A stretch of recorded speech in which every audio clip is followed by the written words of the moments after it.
안녕하세요. 회계원리 제7강 파트 2 문제풀이를 시작하도록 하겠습니다. 자, 이번 시간에는 여러분들 페이퍼를 나눠드린 교재 있잖아요. 이걸 그냥 열심히 들여다보세요. 제가 그냥 얼굴 보면서 강의하는 이런 시간이 아니라 여기에 주어진 문제를 풀어본다. 이 관점에서 하는 강의가 되겠습니다. 파트 2. 자, 우리 듣기만 하고 화면을 쳐다보지 말고 교재를 보도록 합시다. 자, 1번 먼저 봐요. 1번 문제 봅니다. 현금의 분계 잘 봐요. V항공이라는 회사가 있는데 매출 채권 이거 컴마 어떻게 되죠? 자, 하나 찍으면 1000, 두 개 찍으면 100만. 그래서 공이 하나 붙으면 1000만, 공이 두 개 붙으면 억, 공이 세 개 붙어서 컴마 하나 더 붙으면 10억. 자, 이 단위를 기억을 해야 됩니다. 매출 채권 2천만 원을 현금 1000만 원과 자기합수표 1000만 원으로 회수하다. 기계 500만 원을 취득하고 타임 발행 수표를 지급하다. 공항은행에서 2년 만기 정기예금 500만 원을 가입하다. 자, 이거 장부를 어떻게 기재하냐에 관한 문제인데 간단합니다. 자, 차변에는 먼저 1번 V항공으로 매출 채권, 차변에는 현금 2천만 원, 대변에는 매출 채권 2천만 원 이렇게 기재를 해요. 자, 이해되세요? 자, 쭉 보다 보면 이해가 됩니다. 이걸 그냥 알아듣게라기보다는 그냥 쓰시면 돼요. 네, 표에다가 T자를 그려놓고 차변 대변 제 방향이에요. 차변 대변 그 다음에 현금과 매출 채권, 현금은 얼마, 매출 채권 얼마, 그리고 차변 대변의 합은 일치한다. 그런데 현금과 자기합수표라고 했는데 현금, 자기합수표 이렇게 두 개로 나누지 않고 바로 현금 2천만 원 한 이유는 뭐냐면 자기합수표도 역시 현금이 있기 때문이다. 표가 있죠? 현금은 뭐가 있다? 통화대용증권이 있다. 통화대용증권에는 타인 발행 수표가 있는데 즉 자기합수표나 당좌수표를 의미한다. 이게 뭐다? 이거는 계정의 현금이다. 자, 갑니다. 2번 차변은 기계가 500만 원, 대변에 현금이 500만 원. 자, 기계 500만 원을 취득하고 타임 발행 수표를 지급하다. 현금을 준 거예요. 자, 3번 공항은행에서 2년 만기 정기예금 500만 원을 가입하다. 가입하니까 돈을 냈죠. 그러니까 현금 500만 원. 그런데 차변에는 어떤 계정이 들어가야 된다? 장기금융상품. 왜요? 1년이 넘었잖아요. 자, 그럼 1번 문제의 포인트는 뭡니까?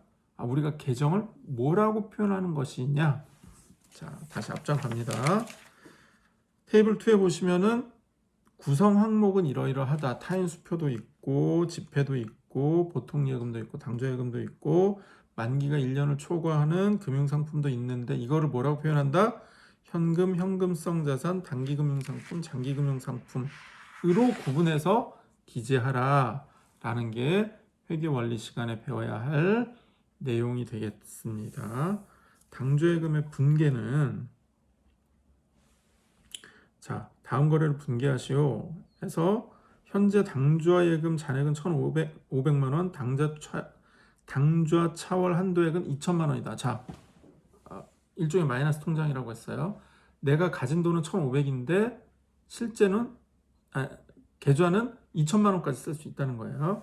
그럴 때 자 봅시다. 상품 1,000만 원을 매입하고 대금은 당좌 수표를 발행해서 지급했고 비품은 900만 원을 취득하고 대금은 당좌 수표를 발행해서 지급했고 결산일에 당좌예금 계정 잔액을 단기 차입금 계정으로 대체한다. 말이 좀 어려운데 간단해요. 자, 개념만 설명합니다. 내가 1,500만 원이 있어요. 그런데 자 보세요. 1번 1,000만 원을 내가 상품을 사면서 썼어요. 그럼 얼마 남아요? 500만 원이 남죠. 500만 원이 남는데 비품을 얼마짜리를 산다? 900만 원짜리를.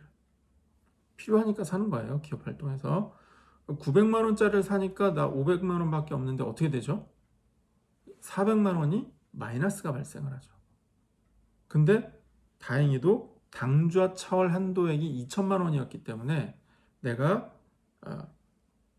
500만 원 정도는 마이너스를 써도 되는 거예요. 근데 900만 원짜리를 사면서 400만 원을 초과했기 때문에 나는 살 수 있는 여력이 있는 거죠. 그래서 이 표현을 상품일 때 1000만 원, 당좌예금에 1000만 원, 비품일 때 900만 원, 당좌예금 900만 원, 당좌예금 400만 원, 단기 차입금 400만 원인데 그게 무슨 말이냐? 이 당좌 차월, 그러니까 이 마이너스 계정의 당좌 예금을 뭘로 바꿨다?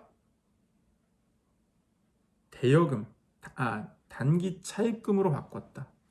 이 바꿨다라는 장부 기재를 하라라는 과제인 거예요. 자, 갑시다. 자, 소액 현금의 분계, 다음 거래를 분계하시오. 3번이죠. 구매부에서 1개월간 필요한 자금 100만 원을 현금으로 지급해서 그 지출 내역을 통보받고 보충해 줬다. 소모품비가 50만 원, 시내 교통 출장비가 20만 원. 그래서 어떻게 정리하라는 건가요? 차변에는 소액 현금 구매부에다가 100만 원. 뭘로 줬죠? 현금으로 100만 원을 줬고요. 두 번째는 차변으로 소모품비가 50만 원, 여비교통비가 70만 원. 그러면 여비교통비가 20만 원. 그러면 대변에서는 줘야 될 게 뭐냐면 현금으로 이 두 개를 합친 70만 원을 줘야 된다. 이렇게 기재를 하라는 거예요. 자, 4번 갑니다. 현금 시액 장부 잔액을 비교한 결과 20만 원이 부족함을 발견했대요. 20만 원이 부족하대. 이 금액 중에 15만 원은 어떤 건지 알아냈어요. 출납 직원이 친구한테 선물하려고 사용해버린 거예요. 원래는 이러면 안 되죠. 이러면 안 되는데 지금 사례를 든 겁니다. 그래서 이 금액을 급여일에 차감하기로 했어요. 그리고 세 번째는 결산일 현재 차이 금액 5만 원에 대한 그 원인은 밝혀내지 못했어요. 이럴 수 있습니다. 회사에서 이럴 수 있어요. 그래서 표현할 때 현금 과부족이 20만 원인데 이건 현금 20만 원이고요. 차변에 단기 대여금 15만 원인데 현금 과부족 15만 원. 누구한테 하는 거죠? 그 출납 직원한테 대여를 해주는 되는 거죠. 그리고 5만 원에 대해서는 끝내 원인을 파악하지 못했다. 그래서 이걸 어떻게 표현했나요? 잡손실로 표현했습니다. 대변에는 현금 과부족 5만 원 이렇게 했어요. 네. 조금 어려우실 수 있는 거 압니다만 이렇게 차분히 따라가는 그런 학습을 하시면 좋을 것 같아요. 자, 분량이 많기 때문에 진도는 빨리 나갑니다. 자, 케이스 5번 은행 계정 조정표의 작성. 이게 그 쉬운 개념은 아니지만 한번 해보도록 할게요. 자, 12월 31일 현재 신속기업이라는 곳에 당좌 예금은 잔액이 2,075만 원이다. 은행의 잔액증명서상의 잔액은 3,225만 원이다. 차이가 많이 나네요. 차이가 발생할 원인을 조사한 결과 다음과 같은 사실을 발견했다. 뭔가요? 매출 채권 중 1,020만 원이 거래처에서 은행에다가 입금을 했는데 회사의 장부에는 아직 반영하지 않았다. 매입 대금을 지급하기 위해서 발행한 수표 190만 원이 있었는데 이게 은행에 제시되지 않았기 때문에 아직 인출되지 않았다. 수수료가 60만 원이 예금 잔액에서 차감되었는데 회사가 이걸 기록하지 않았다. 자, 그래서 은행 계정 조정표라는 거를 작성해서 지금 여기 표현을 했습니다. 볼게요. 회사는 조정 전 잔액이 2,075만 원인데 조정사항은 1,020만 원이 들어왔는데 기재를 안 했기 때문에 누락이 된 것이고요. 수수료 60만 원은 이거 잘못 보면 플러스인데 플러스는 아니고 마이너스 빼는 거예요. 왜냐하면 나갔으니까. 그래서 이거를 다 합쳐보니까 조정 후 잔액이 3,035만 원이더라. 그 다음에 은행에서도 조정 전 잔액이 3,225만 원이었는데 기발행돼서 인출되지 않은 수표가 190만 원 있었다. 그래서 이 두 개를 정리를 해보니 3,035만 원이다. 수정분계는 차변에는 당좌예금 1,020만 원, 지급수수료 60만 원, 대변에는 매출채권 1,020만 원, 당좌예금 60만 원. 60만 원 빼는 거예요. 여기 말고요.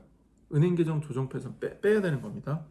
네, 비용이 나간 거니까 헷갈리지 마세요. 자, 매출채권과 매입채무의 분계. 자, 원재료 1,150만 원을 매입하고 대금은 3개월 만기어음을 발행했다. 2,300만 원 상당의 용역을 제공하고 대금은 1개월 후에 수령하기로 했다. 자, 기재를 어떻게 한다고요? 차변에는 원재료 1,150만 원, 대변에는 매입채무. 자, 아까 다시 앞으로 가볼까요? 테이블 2를 보면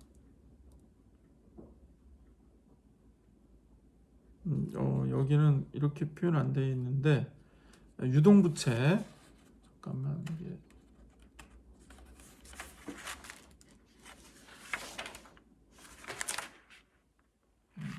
어음은 부채예요.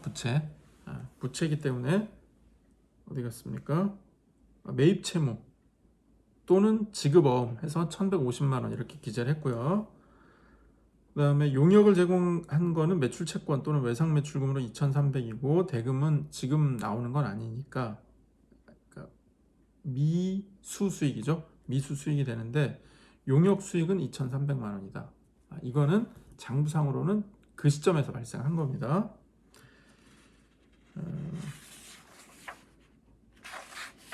7번은 넘어갈게요. 7번 문제는 넘어갈 테니까 여러분들 풀어보시고요. 8번은 한번 해야 될 것 같아요. 자, 8월 1일 날 항공서비스 기업은 우주은행에서 1년 만기 정기적금 1억 5천만 원을 가입했어요. 그리고 이자율이 연 5%이고 이자는 만기일에 일시 지급된다. 11월 1일에 항공서비스 기업은 월 임차 비용 1,000만 원을 조건으로 사무실 임차하였고 임차 비용은 3개월 단위 후불로 하기로 했다. 자, 좋은 예제입니다. 아주 단순한 것 같지만 자, 그러면 이거 언제 계산한다고요? 12월 31일 날 계산 장부 정리를 해라 이 말이에요. 그래서 미수 수익이 312만 5천 원이 있고 이자 수익이 312만 5천 원이 있다라고 정리하고 결산일까지 임차료 관련해서는 임차 비용이 2천만 원인데 대변에 미지급 임차 비용이 2천만 원이 있다. 1억 5천에 대한 5%가 750만 원이에요. 근데 여기가 8월 1일부터 했기 때문에 8, 9, 10, 11, 12, 5개월. 언제 중에 5개월이죠?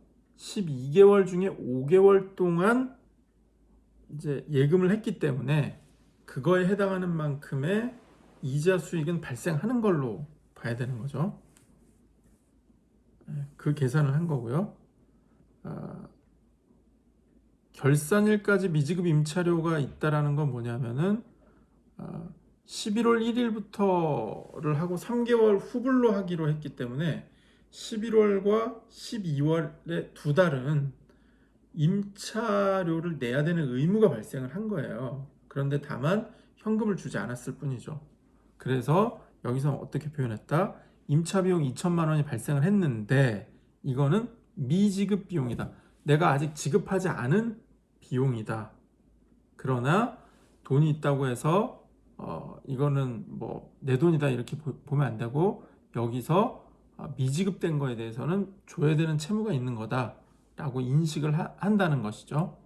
경영활동, 회계관리 활동 중에 하나입니다. 자, 선급 비용의 분계, 선수 수익의 분계 이거는 넘어갈게요. 여러분들이 조금 공부를 좀 해주시면 좋겠습니다.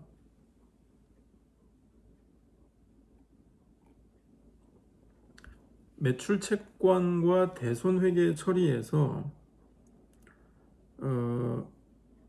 이게 에어포트 서플라이라고 이름 지은 거예요. 어포트가 아니라 에어포트. 에어포트 서플라이의 매출 채권 및 대손 관련 내용이다. 12월 31일 매출 채권 9천만 원 중 18만 원이 아니고요. 180만 원으로 고치세요.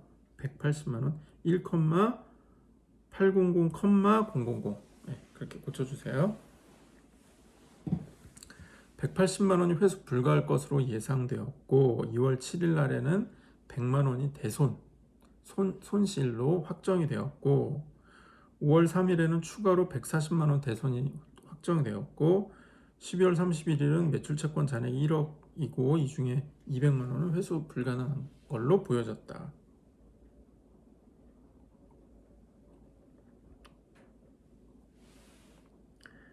자, 차변 대변에서 대손 상각비가 나오고 대손 충당금이 나와요. 그 다음에 매출 채권에서 정리한다. 자, 그 말은 내가 받을 외상을 받을 권리가 있는데 상대방이 그거를 이 정도는 못 줄 것이 확실해졌다 라고 할 때 방법이 없으니까요. 저희는 상각 처리하게 되고 만약에 위험이 예상된다 그러면 충당 우리가 충당 채워 넣는 거죠. 대신해서 채워 넣는 건데 충당금을 쌓는다 이렇게 표현을 많이 합니다. 충당금 쌓아뒀느냐? 예, 충당금 쌓아뒀습니다. 이렇게 표현들을 많이 하거든요. 그래서 상대 거래처의 신용도 같은 거 조사하는 것도 재무나 회계 쪽에 중요한 업무 중에 하나가 되는 이유가 바로 그런 거예요. 영업부서나 사업부서나 또는 판매부서가 잘하는 것도 중요하지만 나중에 그 대금을 정말 정확하게 받을 수 있겠는가 또는 받아왔는가 받는 과정에서 손실은 없었는가 이런 걸 관리 잘하는 것이 또 이쪽 파트의 역할이 되겠습니다.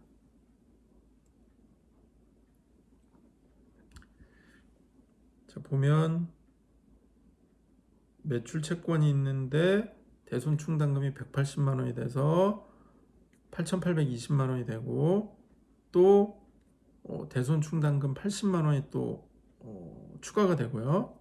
그 다음에 매출 채권이 8,760만 원이 되고 그래서 결과적으로가 아니죠. 매출 채권 1억 중에 200만 원이 대손 충당이 되면서 9,800이 된다. 이거를 장부상 표기하는 거를 연습하는 문제였습니다.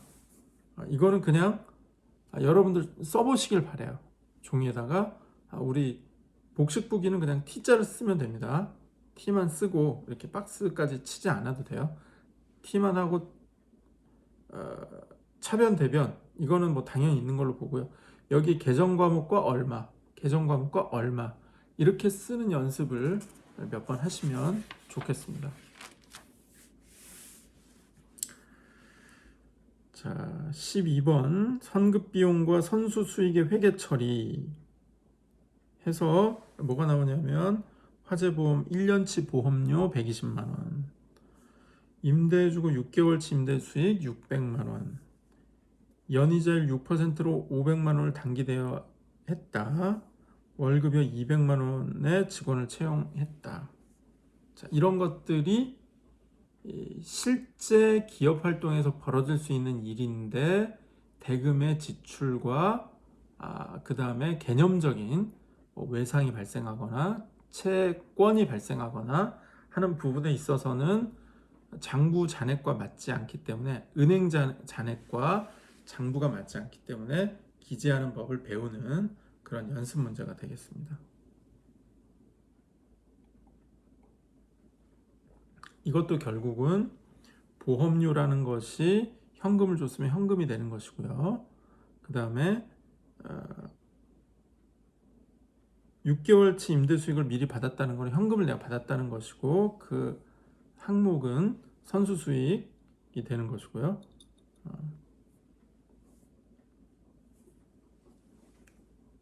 그런 식으로 정리된 거니까 여러분들 한번 좀 봐주시기 바래요. 매출 및 스터디 13번 매출 및 매출 채권의 회계 처리. 다음은 주 스카이 면세점의 매출 및 매출 채권과 관련된 거래 내역이다. 연말 매출 채권은 2천만 원이고 대손 충당금은 180만 원이다. 다음 각 거래를 분기하시오 해서 날짜가 나오고 날짜별로 이벤트들이 나와요. 그걸 어떻게 하느냐에 관한 문제인데 여기에 보시면은 매출 채권과 매출, 대손 충당금과 매출 채권, 현금 또는 매출 채권, 대손 상각비, 대손 충당금 뭐 이런 개념들이 나옵니다. 자, 이런 것들을 좀 잘 익히셔서 이거 굉장히 단순해요. 그러니까 플러스 마이너스를 하면 되는데 개 중에 뭐가 복잡하냐면 이중으로 계산해야 되는 것들이 한두 개씩 섞여 들어옵니다. 그 대표적인 문제가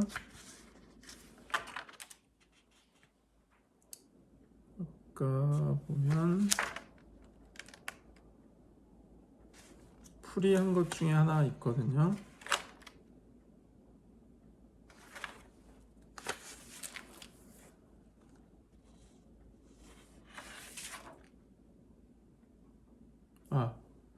여기 그 4번 2012년 12월 31일 매출 채권 잔액에 대한 대손 충당금은 150만 원으로 추정되다에서 이 부분이 150만 원이라는 숫자는 안 나오고 90만 원 설정하는 게 나와요. 그러니까 이거를 잘 읽어보세요. 여기 4번 잘 읽어보세요. 그럼 무슨 말인지 알 수 있을 거예요. 그러니까 그 시점에서 150만 원이라고 해서 150만 원이 고지고대로 들어가는 것이 아니라 과거 것까지 같이 통합해서 보면서 그럼 설정해야 되는 것을 한 번 더 계산해야 되는, 그래서 90만 원이라는 결론이 나오는 이 과정을 설명하는 거예요. 자, 여러분들과 함께 칠판을 통해서 또는 뭐 동참하는 그런 풀이 과정을 통해서 하면 더 이해가 빠르고 좋았겠지만 이렇게 영상을 통해서 제한된 시간과 공간에서 강의를 하게 된 거에 대해서 좀 안타까움이 있고요. 우리는 또 그러나 이런 과정에서 또 새로운 즐거움과 우리만의 스토리를 또 개발하는 그런 시기가 되지 않을까 싶습니다. 자, 오늘 강의는 여기까지 하도록 하겠습니다. 그 다음에 끝내기 전에 이 자리를 빌어서 이제 공지사항을 하나 말씀을 드리면, 원래 전통적으로 보려고 했던 중간고사가 아니라 아마 과제를 대체해서 시험이 나가게 될 것 같아요. 그래서 제가 여러분들께 드렸던 연습 문제 풀이랑 직결되는 이제 그런 시험 패턴은 아닌 것 같고요. 조금 더 연구를 해서 공정하고 또 뭔가 이렇게 내용이 좀 풍부하게 들어갈 수 있는 과제를 준비해서 여러분들께 제공하도록 하겠습니다.